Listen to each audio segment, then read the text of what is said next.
আসসালামু আলাইকুম। দেখুন, আপনার ন্যাক আপনি নিজেই কামাই করতে হবে, নিজেই অর্জন করতে হবে।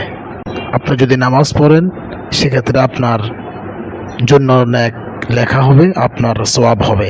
বেশিরভাগ অনেক মসজিদগুলোতে দেখা যায় মুসল্লিরা ইমাম সাহেবকে আদেশ করে যে, হুজুর এখানে ময়লা, ওইখানে ময়লা, এগুলো একটু পরিষ্কার করুন। ভাই, সেটা তো ন্যাকের কাজ, সেটা তো আপনার উপর হক, আপনার কর্তব্য আপনি সেগুলো পরিষ্কার করা।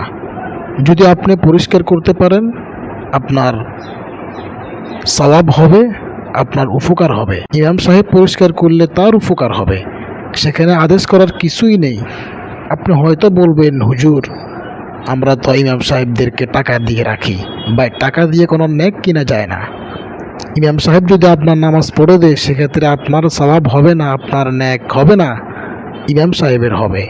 তদরূপ বিষয়টি এমন, যদি আপনি ইমাম সাহেবকে আদেশ করেন, সেক্ষেত্রে আপনার ভুল হবে, সেটা পরিষ্কার করা আপনার দায়িত্ব মুসল্লি হিসাবে, সেটা আপনার উপর হক। তাই সওয়াবের কাজগুলো, নেকের কাজগুলো কেউ কাউকে আদেশ করতে পারে না, নিজেরটা নিজেই করতে হয়। নিজের সওয়াব নিজে অর্জন করতে পারে। বিষয়টি মাথায় রাখবেন এবং শেয়ার করবেন।